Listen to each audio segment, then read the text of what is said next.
Welcome to this explainer. Today, we're going to do something actually pretty incredible. We are going to develop a superpower. I'm talking about developing literal X-ray vision to see the invisible forces that dictate how every single object in our physical world moves, shifts, and stays still. Have you ever wondered why things move the way they do? Or why a heavy object feels so completely different to push than a light one? It all comes down to this hidden tug-of-war happening around us constantly. By the end of this explainer, you'll be able to see right through the physical objects in your daily life and map out exactly what the universe is doing to them. Here is our roadmap for today. We'll quickly cover the invisible forces problem, master free body diagrams, figure out how to find the net force, dive into Newton's second law, and wrap up with some real-world physics puzzles. Section 1, the invisible forces problem, a historical problem. Okay, let's dive into this. To truly understand forces, we first need to look at a historical misconception that completely fooled even the most brilliant ancient minds. I want you to picture a simple ball rolling across the floor. You give it a good push, it rolls for a bit, and then, inevitably, it just slows down and stops. It's a super simple, relatable scenario we've all seen a million times. But the fundamental question here is, why does it stop? Well, for centuries, the legendary Greek philosopher Aristotle actually believed that moving objects eventually come to a halt because they naturally lack a net force. He thought the natural state of any object was just to be at rest. But as our practice sheet sources reveal, that is completely incorrect. The truth is, that rolling ball isn't stopping because it wants to rest. It's stopping because a very real, completely invisible force is actively pushing on it in the opposite direction of its movement. We call that force friction. If we could magically turn off friction and air resistance, that ball wouldn't naturally stop at all. It would literally keep rolling forever. Section 2, Master Free Body Diagrams. Mastering the visuals. So, if forces like friction and gravity are invisible, how on earth do we actually study them? We need a tool that acts as our X-ray vision. That tool is called a free body diagram, or FBD for short. Our source materials define a free body diagram as a visual tool used to show all the individual forces acting on a single isolated object. By just drawing some simple arrows or vectors, we can suddenly see all those invisible pushes and pulls competing for dominance over an object. It takes the invisible physical world and puts it right there on the page. And this brilliantly illustrates exactly what I mean. Let's look at this simple resting block from our source documents. Right now, there are massive forces acting on it. We've got the force of gravity pulling it straight down towards the center of the Earth. Let's say it's 43 newtons of force. But it's not falling through the floor. Why? Because the floor is pushing back up with an equal and opposite force, which we call the normal force, also 43 newtons. I actually want you to imagine the force is acting on you right now as you sit or stand. You're just like this block, locked in a perfect, invisible, vertical stalemate. But what happens when we scale this up to horizontal movement?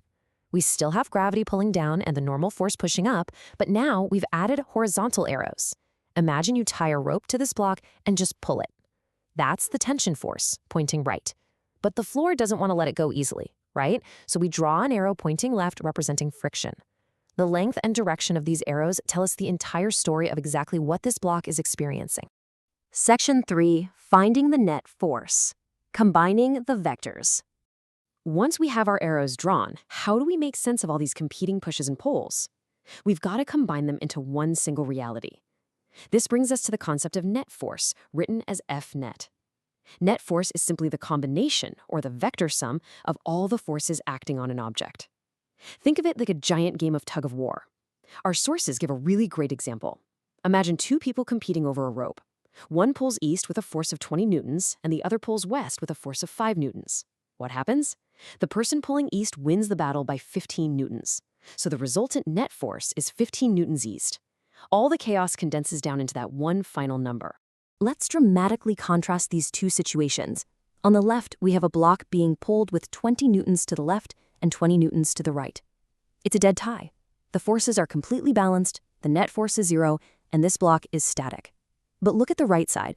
We have 20 newtons pulling left, but a whopping 40 newtons pulling right. The right side wins the tug-of-war by 20 newtons. Because the forces are unbalanced, this block is absolutely going to accelerate to the right. Now, the absolutely crucial point here is understanding what a net force of 0 actually implies. There's a highly tricky concept from the practice test I want to clarify. When the net force acting on an object is 0, it absolutely can mean the object is completely stationary. but it can also mean the object is already moving at a constant velocity, like cruising continuously at 3 meters per second to the left or 9 meters per second to the right, without speeding up or slowing down. Remember the rolling ball from earlier? If we removed friction, the net force would be zero and it would roll at a constant speed forever. Zero net force just means zero change in your current state of motion. Section 4, Newton's second law, the formula for motion. So now that we have our visual diagrams and we know how to find the winning net force, it's time to transition to the mathematical formula that actually predicts the future behavior of our objects. If you look at the massive grade 11 physics formula sheet and our sources, it is packed with complex trigonometry and kinematics, but isolated right in the middle is this incredibly elegant, simple, and world-changing formula: F net equals ma. Net force equals mass times acceleration. This is Newton's second law of motion. It dictates that the amount an object accelerates depends entirely on just two things: the net force acting on it and how heavy or massive the object itself is. To apply this, let's look at a brilliant conceptual question from our practice sheet. Imagine someone pushes a heavy truck in neutral with all their might, causing it to accelerate. Then, they go over and push a little kid's wagon with the exact same amount of force. Which one accelerates more? The wagon, obviously. Why? Because F equals ma tells us that if the force is the same, an object with significantly less mass is going to experience significantly more acceleration. It's common sense backed up by undeniable mathematics. Let's look at a direct mathematical problem from the source to show you just how easy the math becomes once we've mapped out our net force. We have a net force of 250 newtons actively being applied to a 23-kilogram object. The question is, what will its acceleration be? We just plug it into our formula. Force is 250. Mass is 23. To find A, we just divide 250 by 23. Now, what's really interesting about this slide is the result: 11 meters per second squared. This isn't just a random number. This is the magical translation step. Through this simple formula, F equals ma, we have taken an invisible force of 250 newtons, accounted for the physical bulk of the 23-kilogram object, and perfectly predicted exactly how fast it will speed up in the real world. That is the true power of physics. Section 5, Real-World Physics Puzzles, Applying Your Superpower. We've learned the theory, we've learned the math. Now, let's bring the whole shebang together to solve a complex, messy, real-world scenario. I want to give you a 4-step framework that's going to act as your ultimate superpower to tackle any physics puzzle you ever encounter.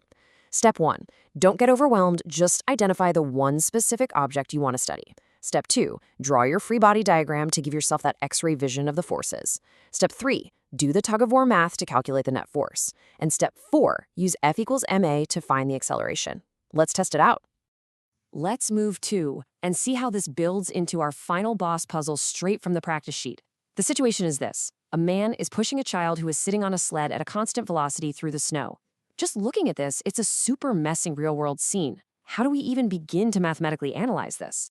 Well, if we try to map out every single interacting force all at once, we get an interaction diagram that looks like this. It is overwhelmingly complex. You have gravity pulling on the man, the sled, and the child. You have the normal force of the snow pushing up on the sled, and the sled pushing up on the child. You have the man applying force to the sled, and friction dragging against the man's boots and the sled's runners. Trying to solve a math problem from this web of chaos is nearly impossible. But watch what happens when we apply Step 1 and Step 2 of our superpower framework. We isolate just the sled.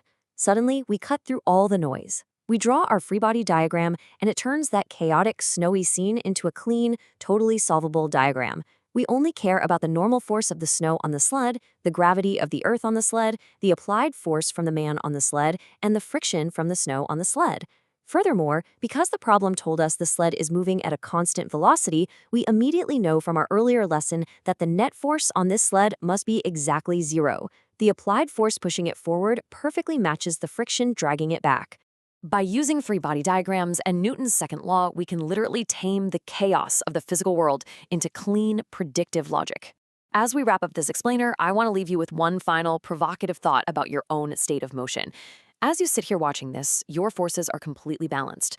The gravity pulling you down perfectly matches your chair pushing you up. But let me ask you this. If the net force acting on you is zero right now, are you truly completely still? Or since you are on a planet hurling around the sun, are you just moving at a constant velocity through space? Keep looking for those invisible forces, and hey, Thanks for exploring with me.